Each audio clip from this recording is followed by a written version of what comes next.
this advice: you can never overdress for an interview, and turns out you can. I turned up in a suit, I was never normally wear, and so I felt really out of place. And the guy turns up super casual with his shorts and t-shirt. I just felt like I judged it all wrong. Was that for the lifeguard job at the local pool? Yes, but it's funny. I mean, I was there. This is what you're supposed to do in an interview.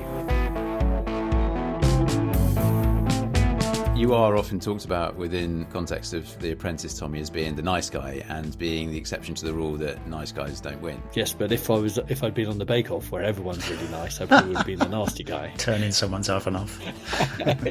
You could pass the buck or grasp the nettle. What's your go-to mode when it comes to accountability?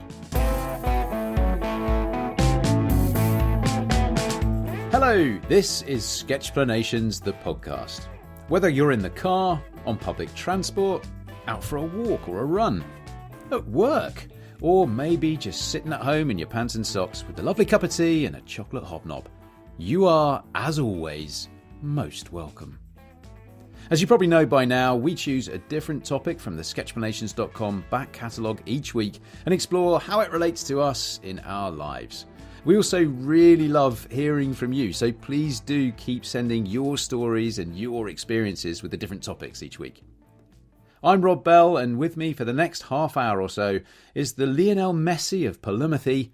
Polymathy? Polymathy? I think you've made that word up. I never... I did look it up. Polymathy? Yeah, polythemy. Polymathy. I'm Rob Bell, and with me for the next half hour or so is the Lionel Messi of Polymathy, John O'Hay, and the Elon Musk of cosmetic gadgetry, Tom Pellereau. Thank you very much. Wow, that's an entry. How you doing, boys? All right? Yes, thank you. I thought you were going to say about Jono the polygamy. The Lionel Messi of polygamy. That's a different podcast. Polymathy, polymath. Polythene. Someone who's just got all the talents, all the skills. He certainly does. That's way too kind. Bizarrely, chaps, for some reason I was thinking about A-level choices this week. And I thought, well, actually, here's an opportunity for our listeners to get to know us a little bit better. For anyone listening outside the UK, A-levels are the qualifications you generally take towards the end of your secondary education when you're 17, 18 kind of thing, and generally what university applications are based on. But this line of thought came to me initially because I was thinking about your sketches, Jono, and the foundation of artistic skill required to create them. And I think I'm right in saying that you did art at A-level, did you? I did. Phew. Johnny did a lot of A-levels, though. What else did you do? Yeah. No, actually, there's quite a lot of my history put into the Sketchplanation. So I did maths, further maths, physics, chemistry, and art. And actually, it's funny, I always say them in that order. Because, art was probably the one I was worst at, honestly. But it was the one I liked the most. It was the only one that I wanted to go spend my lunchtimes going to do some art. But I was good at the other stuff.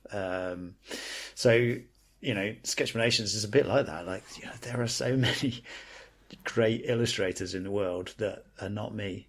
And it's really a combination of everything else I know with a little bit of art. A bit like the A-levels. What were your A-levels, Tommy?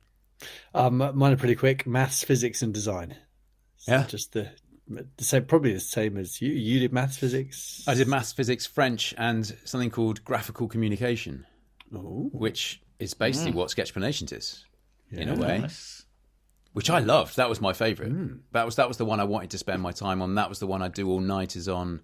That was the one I absolutely loved. You could just lose yourself in what it was you were doing. Well, in many ways, that's why I did product design at universities, because it's this nice blend, right? Of you get to visualize your ideas, but the ideas have to actually work. Yeah, and that's all the other bit. Well, so it's hilarious.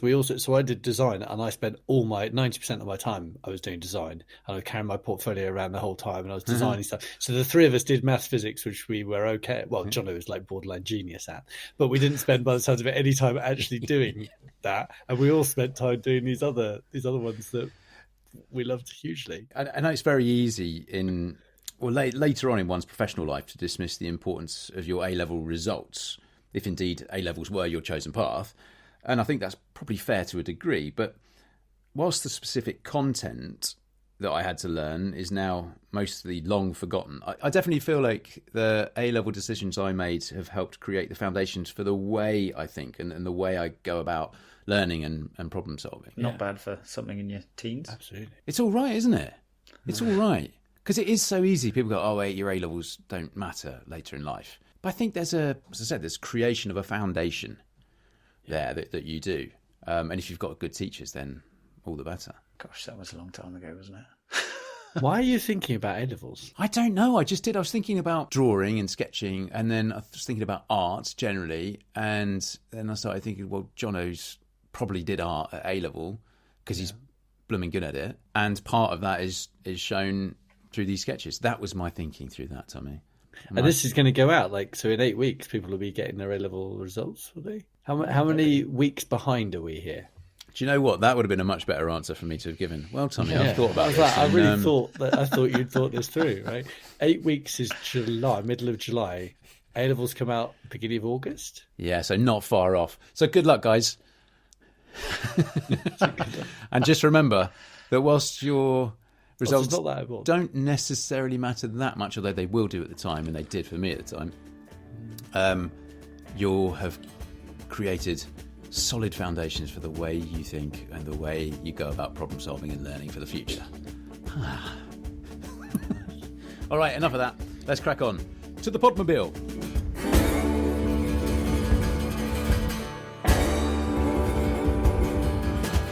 Our discussion this week centres on Jono's sketch that explores the metaphor of life as theatre, covering the difference between front stage and backstage behaviour. Now, you should already be able to see this sketch as the artwork for the episode on whatever podcast player you're using, and you can follow the links in the podcast description to see it in more detail at sketchplanations.com, or you can find it on Instagram and Twitter too. Now, Jono, once again, I feel like there is loads to cover on this topic and with this sketch, and I know that we'll all probably be thinking up more examples for this for days to come. But when I spend a bit of time with one of your sketches like this, I get really excited because I can see so clearly how this applies to life in such a wide general way, almost every facet. And so as such, there's loads that we could cover, but I'll chill out a bit for now, and I'll just ask you to tell us how you came across this metaphor and what it means to you. Yeah, so I came across this idea of front stage and backstage when I was doing a qualitative research course at UC Berkeley with a great professor called Peter Lyman. And it's one of those times, actually, when I was doing my PhD, I remember basically feeling like my job was to be a professional reader. That's what you did. You read, and then you figured out some interesting bit, and then you read about that, and you carried on reading the whole time. And I remember one assignment in this was around a book by Erving Goffman called Presentation of Self in Everyday Life. And Erving Goffman was a famous sociologist back in the mid-20th century. And I remember at the end of the previous class, somebody asked, so how many chapters are we supposed to read? And he was like, no, just read the book. I was like, oh. Okay, so I spent like three full afternoons in a cafe over the next week, just sitting there reading the whole book from start to finish, and a lot of his early work was around this idea of front stage, backstage, and essentially our social life as a performance. So to explain the sketch a little bit, it's really about front stage is how we behave when people are watching, and so the example here is you're at a fancy French restaurant and the waiters, saying, would Madame care to taste the wine? And the lady just kind of, yep. And then she catches herself and says, oh, I mean, why, certainly, thank you. And of course, you never taste the wine back at home, right? And then afterwards, the same couple are leaving the restaurant and they're like, oh, that was a bit posh. This is how they behave when people are not watching them. And you can see the same waiter. He's out the back, the staff only door, and there's the dustbins, and he's smoking a cigarette. Completely different to what he was doing on the front stage behavior. So that's where I learned about it. And I think as soon as you see this and you get this idea, and this was one of Goffman's central ideas, was all about impression management, and we're always in all these arenas of our lives managing how we think others are seeing us and behaving to that.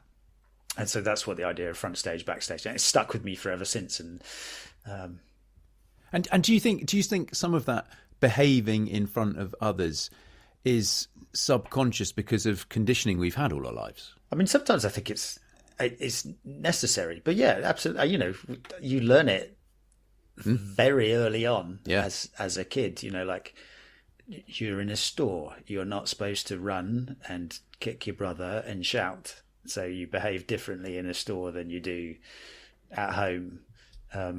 If you hurt yourself and you want more attention as a kid, you roll around on the floor and say it really hurts. And then if your parents are not in the room, then you jump up and run to where they are and roll around on the floor. Like, you're learning this impression management, I think, really early on. And, you know, sometimes I think it's a key skill. It's a key skill that everybody has. But it also has its drawbacks.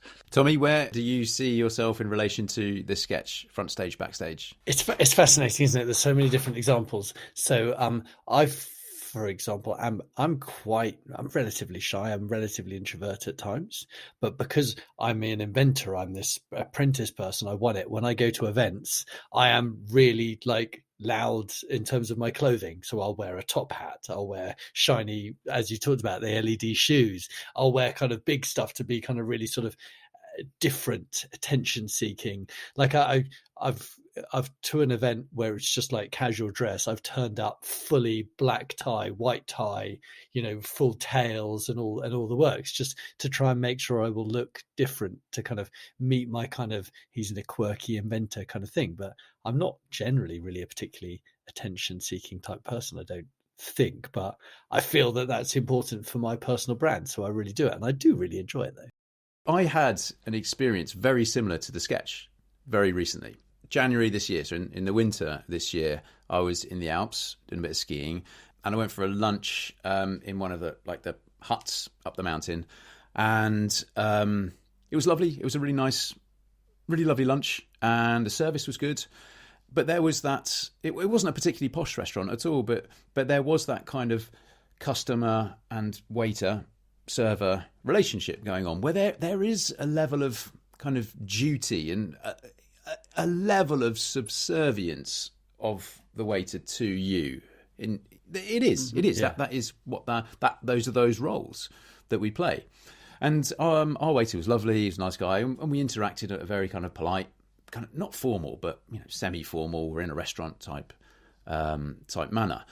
And then we skied down from there, got a lift up, skied a bit more, got on another lift, and I just ended up chatting to a guy who was next to us with his snowboard, and he has his goggles and hat on and everything. I was just chatting to him. I said, "Oh, we've just been for lunch to this restaurant down there." And he goes, "Oh yeah, I work there." I said, "Oh yeah, well we were there just now. You just come off duty?" He's like, yeah. I was serving upstairs. I said, "Oh, we were upstairs." Turns out he was serving us. And so now I was having a chat with the same guy, with the waiter, but now I'm on a ski lift, and it was a very different chat. It's like the language was slightly different. It was a bit more sweary and a bit more kind of casual and fun. And it just kind of, it really opened my eyes to this and the roles that we play in these different environments. I mean, it was the same guy. It was the same day. We're pretty much in the same clothes. It's just we were in a different environment. Same that was place. Yeah.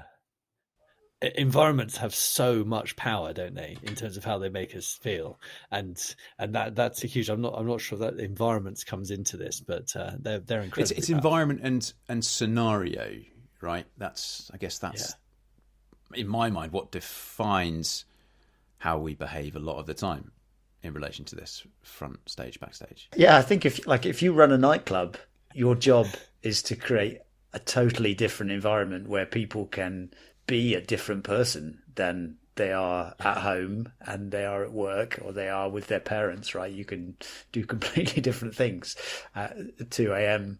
on a dance floor than you can anywhere else. Really dumb example. I remember as a student coming back Here we late go. at night. Can't wait for this. Yeah. We just saw a shopping trolley and we're like, okay, brilliant. We'll take the trolley home.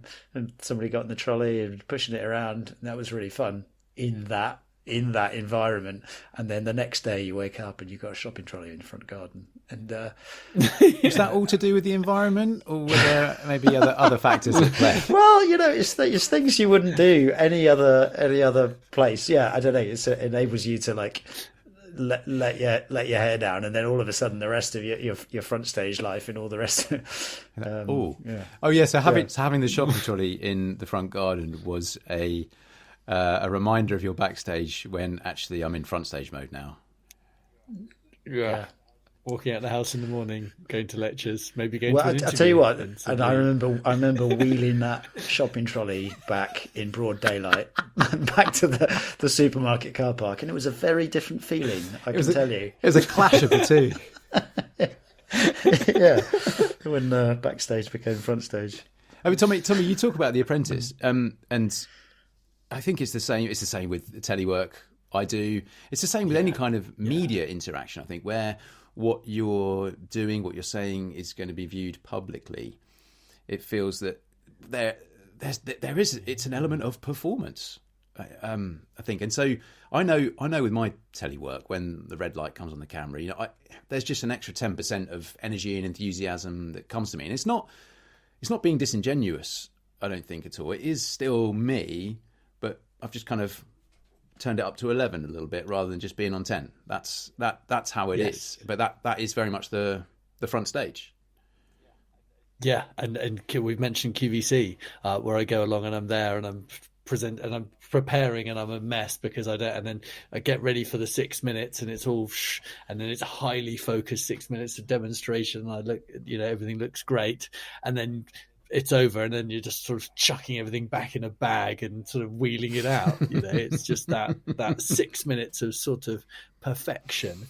And I think going to the TV The Apprentice thing, it was incredibly powerful how they kind of controlled us and got us to do stuff by the environment that we were in. Like, we had to wear suits and ties the whole time, so you kind of feel stiff, sort of thing. And those boardrooms, they were brilliantly kind of laid out. And as soon as you walked in there was no kind of messing around in that room. Even though it was a studio, you just felt like, oh wow, this is like really serious. And none of the crew would talk and none of that. So they just made you feel like this is really serious place. It's interesting, that example of like dressing up in a suit. I mean, I've rarely seen more uncomfortable people than in interviews, and that's where you go in and you play the good future employee and you dress up in the suit when you never wear a suit, and you might be feeling really uncomfortable. I remember an interview I didn't get, and I was like, you read this advice, you can never overdress for an interview. And turns out you can. I turned up in a suit, which I was never normally wear, and it didn't fit me properly either. And so I felt really out of place. And the guy turns up super casual, he's in shorts and t-shirt, and I just felt like I judged it all wrong. Was that for the lifeguard job at the local pool? Yes. But it's funny. I mean, I was doing, this is what you're supposed to do in an interview. I'm going to play that. And got it all wrong in that case. It's true. I'd love to wear shorts on telly a lot more than I do, but it's a bit of a norm that you don't, for no reason. I mean, and if it's really, really hot, then you do, and I have done, and I'm so much more comfortable. But I'm quite happy wearing shorts a lot of the year. Not quite as much as the year as postmen do, but somewhere in between. Yeah. Well, we have a very good friend, right, who always used to get suited and booted for exams. For no reason, Benji. Remember, because he was like Benji. Yeah, he would always get fully suited and booted, and by the finals, like with a full beard, because he was like, if you respect the exam will respect you. Yeah, that was his line, but he did that instead of revising. I know, he spent his whole time cleaning his shoes and getting himself ready. I'm going to grow in beard instead of revise, and then the exam will respect me. That's not strictly true. You did very well. I think it's it's very tiring, don't you think, being like front stage all the time? Being on. Yeah. Being on, being on QVC there, or you're filming and you've got that extra energy, or you're at an interview and you come back and you go your own backstage and you're like, oh. Do you know what? Yeah. That is exactly how it feels sometimes. I mean, I'm not moaning at all because I love my job and I love what I do. but you know, on the face of it, work. I'm going to cool places and speaking to really interesting people and learning loads of interesting stuff. She's like, well, come on, mate, you're having a laugh, aren't you? But actually, it is quite tiring being on the whole time. You're right, performance. And even when the camera's not rolling as well, I'm on a lot because I'm around other people and I want to get to know those people. Being and nice. you want to make other people feel comfortable in your presence as well, and the presence of a crew, having cameras and everything there. So I think kind of upping it, giving that extra 10% is part of that. And I'm not complaining at all. I enjoy it. I love it. But when you get back to the hotel at the end of the night, it is kind of, oh yeah, I'm a bit knackered here. Do you know what I was thinking about your filming and the shows I've watched that you've been in, and I was thinking my favourite moments in those, I think, are where you're less front stage. Like something happens that is surprising or unusual. Like I don't know, you were on the submarine and like there was a genuine alarm. And you're just responding. It's almost like your front stage is gone, and you just get backstage Rob. And I always think that's where Who knows what that's might where you happen. connect most with you as a presenter. I always think. Well, I don't know how it thank feels to you. No, it does, because they're the bits I enjoy the most. And I find when you're allowed to speak to the camera in a more informal way, when that's the style of what you're doing and the documentary you're making, that's when I'm enjoying it the most, because that isn't that extra 10% the whole time. It can be a lot more backstage. That's the stuff I enjoy filming the most, for sure. So thank you for saying that, John. Yeah, I mean, in a way, I sort of think like the people who do the very best on TV, let's say, maybe someone like Attenborough, where it is scripted, but it looks like you're getting their genuine self, and you see the joy in them, and you feel like you're just getting them. Yeah, it's not front stage at all. But somehow, like, we need all of our lives to build up that confidence in a way, just to be fully ourselves. Absolutely, it is a confidence thing to do that. There are a number of presenters who I really, really admire who do that really well. I mean, Chappers on 5 Live is great. Colin Murray, I think, is a fantastic broadcaster in just the way they are, and you just get the feeling that they'd be absolutely the same if you were to be in a pub with them, just the two of you. Is that an Ant and Dec? Yeah, as well? probably is. It feels like they're very, very like they're I just think it is. Yeah, absolutely. And which is why they're so successful, and why they're so loved, and why they do such a great job. I wonder if you're similar. So I would call it like my chameleon type approach to stuff, where if somebody's talking in a certain way, I end up matching it. So I remember I was interviewing this chap once. I think he was nicknamed Dr. Death. So he was an academic expert in all things death and rituals and stuff. And I was interviewing him in some catacombs in Norwood, where you've got coffins on shelves. So you're down there and you're talking about death and what it was like in the Victorian age and all this kind of stuff. And he was quite elaborate, and he had big eyes and talking at me like that and using descriptive, kind of embellished language. And I ended up doing the same thing back at him. And you kind of catch yourself and go, what are you doing? I don't talk like this. Why are you doing this? It's just very catchy. I think it's probably a Find skill. yourselves doing that? I think that's a skill. Like, there's a little bit of like, when in Rome, do more or less as the Romans are doing. Because, I've spent a lot of time in various countries, and, if you want to stick out like a sore thumb, go ahead and do what you do normally. But if you match it a little bit, like if you're in the US, I find I can't help it. My accent changes a bit. Oh yeah, because I'm. Remember when we came over to visit you, we were like taking a piss at you, going, Jono, what's happening? You're like, well, the thing is, I could talk like we talk, but then people just don't understand me, and it's actually really irritating. I want water, and people just look at me going, what is water? Water, and it's a tuna. I had my voicemail for my phone. I remember, and whenever somebody from the UK would call me, all the messages start off with just them laughing, going, "What? What are you like? What are you doing?" Yeah, but no, I think that the chameleon self is quite interesting. I think probably it's one of my strengths in life, being able to do it a little bit. Is being able to be like, you asked about, like, early education a while ago, like be able to be in a maths tournament and be able to play on the football team in the dressing room, right? Like they're completely different environments, completely different people, and it is hard if you are totally opposite to everybody in the room. So I think that you naturally sort of adapt a little bit your style. Is that empathy? Is there an element of empathy that's involved in that? Empathy and mirroring. I think, Rob, one of your special skills is, and why you're so good at interviewing people and putting people at ease and they want to talk to you, is because you're very good at unknowingly, subtly mirroring them and making them feel at ease, and then they want to talk to you. It's just it's kind of part of the job, but it's kind of what I enjoy doing. It's how I like to be, I guess, and I think it's the same with both of you as well. God, okay, pats on backs all round. Well done, everybody. We're bloody good. So we've been talking a lot there about front stage behaviour, but can you think of examples of times when you're completely happy being backstage, where I think I'm going to call it kind of really letting your guard down and being very happy with that, or scenarios that you feel enabled to do that, let that guard down?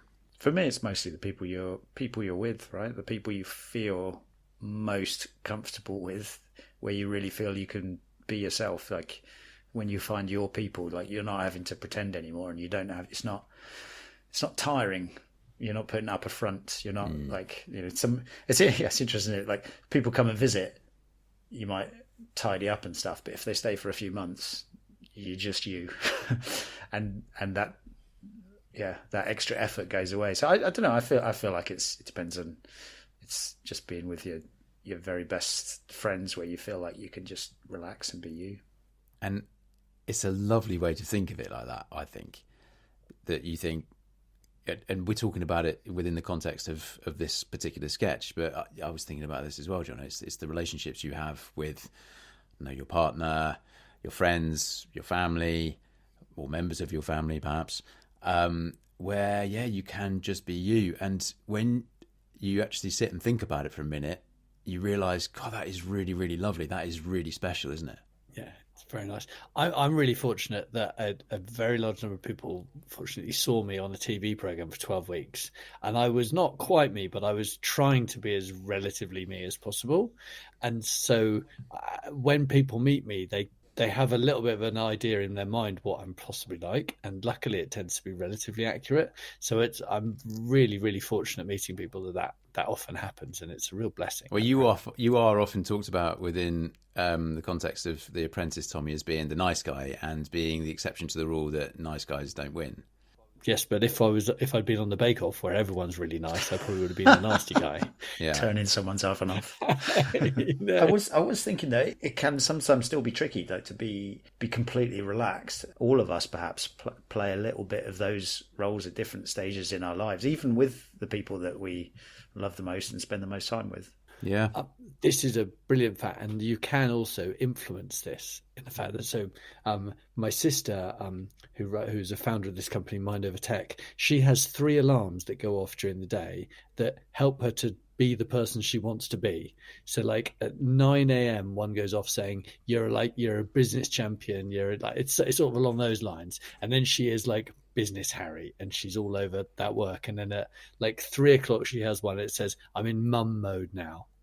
And so, because that's when she gets ready to go and pick up the kids, and she's then like puts her phone down, work down, and she's then like super mum, like trying to be like the best mum that she could possibly be. And then I think at 7 p.m. she has one which is like Friendship Harry or something, where she tries to always call her friend of an evening, and then she tries to be like the best friend that she could possibly be. And so she's got these alarms to try and trigger her to be the person she really wants to be during the day, but at different times. That's really interesting. That fits with everything we've been talking about. So she is who she is, and Harry is all of those things. But when those alarms go off, that's her cue to perform with an extra 10% on that particular area. On that particular one, because they're not necessarily ideal together. Like being the best business person and the best mum is kind of tricky potentially at the same time. Can be conflicts, yeah. So it's a really, really. She told me about it recently. It's like, that's a really great idea. It's a really smart thing to do. Yeah, it's like having a Superman shirt underneath your business outfit. Yeah, I like that actually. I was thinking about examples where people's. I'm sure it's got a name, Johnny. If you could do a explanation about it. You just let me know. Well, I was thinking of examples where people's backstage comes through a bit, and in fact, you do it deliberately. Like in London, you see people dressed up in the suits, but they've got these really super colourful socks. Yes, that kind of thing. Or you have a tattoo, but it's in a place which is just covered up. Or you have I used to have like a little dolphin necklace, which you can like tuck away under the shirts. So most of the time it's not there, but it could be there if you wanted it to be. It could be. Yeah. What's that? Not, I don't think. No, it's not there now. Shame. Good point. But with that, there's also this what social norms dictate. So, if you're listening to something funny on the tube, on public transport, on the bus, wherever you might be, maybe this podcast, who knows, and you find it funny and you laugh out loud, it's kind of like, oh, better not laugh out loud too much. Or the opposite of that, crying in public because you're really upset. It's kind of this display of emotions in public can sometimes thwart a social norm, and so you might kind of suppress that and be a bit more front stage rather than what's really inside you, which is backstage. Like, God, I really need to let this out. Yeah. I had a weird example of that. I actually read Scott's diaries of Captain Scott, the Antarctic. Wow. And the full sort of unabridged, and it's a remarkable story about, and you're literally reading each day's entry as they march towards running out of food and freezing to death. And and I read the last bit when they're all just like lying down and giving up essentially as I was pulling up to my station to go to work, and I you felt a little tear in the eye, tearing up a bit. Wow. And you're like, this is weird. I'm here with everybody else just on their commute. It's a packed train, and you're in this other world. Yeah, very strange. Yeah, you're like, I don't feel quite comfortable to go full on here. I don't think we can not talk about the coronation that was this weekend in relationship to this, which is just this, 7 or 1,000-year-old ceremony, and everything had to be done when it was done. And I think maybe there's a little bit of a fascination amongst all of us as to what Camilla and Charles and the family were like when they went back off the stage and they went into their house. What were they really talking about? What was the sort of gossip inside? And it is maybe part of that, like our fascination with the royal family, is because they are always, when we see them, absolutely front stage, aren't they? Yeah, it's almost don't even say anything. It's like the ultimate front stage thing, isn't it? Yeah, and it almost. I totally understand why there wasn't, but I was so surprised that Charles didn't sort of say thank you at any point to anyone. Like, thanks everyone for coming. Wasn't it a lovely day? Do you know what I mean? Because a lot of people have been out in the rain, but all they do is the front stage kind of waving. Yeah, I mean, I think he spent the whole day behaving as he was supposed to behave, right? Not behaving as he would normally behave, And there's the odd glimpse, like when the Archbishop of Canterbury was putting the crown on his head, and a good old twist, and Charles gave him a bit of a kind of, mate, what are you doing? It is attached. I thought about that with young George, who had a part, a potential he was future giving king. his expressions. And the kids don't care so much, but he's going to have a life of behaving like a king. That he's always front stage. How do you behave? You're not going to run around and kick your brother because you've got to behave like a king. This example is absolutely ingrained in your poor younger brother, John. Yeah. The upbringing he must have had. No, but you're right. Like maybe, is there something there about kind of kids and backstage because they haven't learnt those social norms yet and those expectancies upon us all? It's quite nice that. Yeah, he's got it coming to him, though, hasn't he? But then, well, Louis does apparently. Young Prince Louis's got it coming to him from George, according to your mantra, Jono. Can't kick him in public, not on front stage. But then talking about kids and their kind of liberty to act a bit more backstage, what would life be like if everybody did behave along the backstage way all the time? Much more relaxed. Much more relaxed, possibly more fun, probably quite annoying. It's a good point. You go to the fancy French restaurant where the sketch starts for that experience, right? And if everybody was sat there in Throwing sweatpants stuff. and flip flops, it wouldn't be the same, right? Yeah. On the subject of kids, one of the things I love most about being a parent is that you can be really childish with them, and it's fine. Like, especially if like you go to a wedding or you go to a really posh thing, Yeah. and they're like, and you can just like sneak off with them to the back and do like really childish stuff, and it's fine, it's acceptable. Whereas you shouldn't. Is that you being front stage within the scenario because you're with kids, or is it backstage and your shackles are off and you can be more you? Oh, that's a good question. Which is the real me, us? Yeah. Well, as I suspected, boys, we had a lot to talk about, and we could probably chat about this for ages and ages and ages. But I'm going to bring that to a close. Any other business? No? Good. Well, listen, we love hearing from you guys, so feel free to let us know any of your thoughts on any of the topics we've covered so far in the series. You can email us, hello@sketchplanations.com, or you can just leave us a message on social media. And, you can also tell us any of Jono's sketches that you'd like us to cover in the future. We're very much open to that. We're going to be going through some of your correspondence from last week in just a minute at the very end of this podcast. For now, though, it's time to bring down the curtain on this performance. At last, we can truly be ourselves. I can see Tommy there about to light up a ciggy. Jono's got 2 episodes of Judge Judy ready to go before bed. And I've got my favourite track on Justin Bieber's Journals album all primed. Thank you very much for listening. Next week, we've opted for a bumper pack quickfire episode where we'll cover as many sketches as we can along the theme of those we've found most surprising. Until then, stay well, go well. Cheers. See you next time. Bye-bye. Right then, chaps. I tell you what, let's keep it short and sweet this week because that episode has gone on a tad. So we've had what was it? What were we talking about last week? The accountability ladder. Ben Knowles on LinkedIn has left a message saying, "Great empowerment episode." That's nice. That's good to know, isn't it? Yeah, get into the power side of the accountability ladder. Absolutely. I mean, that fills me with joy, because that's what I get out of a lot of the chats that we have is empowerment to think about things differently and to try and affect my behaviour in certain situations because I'm more conscious of it because we've chatted about it. And I think the accountability ladder was a great example of that. So it's lovely to know that other people feel the same way as well. Yeah. Thank you, Ben. And also, I've had a message from an anonymous listener, again, about the accountability ladder. And they say, the accountability ladder made me think about my attitude to the difficult feedback I've had in my new role at work and how I could have dealt and can deal with that differently.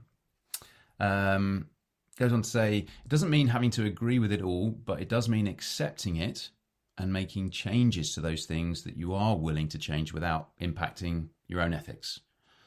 I mean, that sounds very sensible to me. The message goes on, one example of this relates to my communication style. Basically, I can cut a lot of the chat and niceties out and be more direct, and that's okay. I can do that. So, and they say, thanks for the jump start. Yeah, that's nice. Again, I guess that's a very specific example of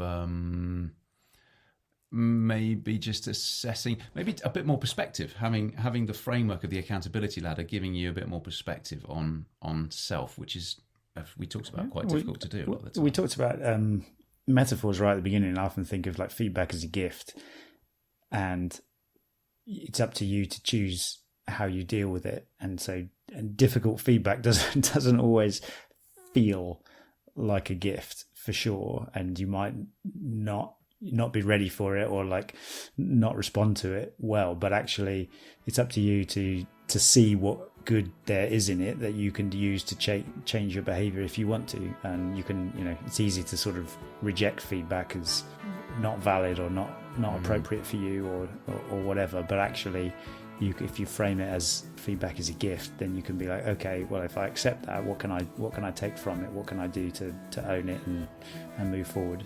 So I think it's a really positive attitude. Yeah, that's great. Great. Do keep your messages coming in. We absolutely love hearing about those and hearing about your examples. That's us for this week. So I'll sign off. thanks very much for listening, and we'll be back next week. Until then, stay well and go well. Cheers. Bye-bye. Cheers, everyone. Bye-bye.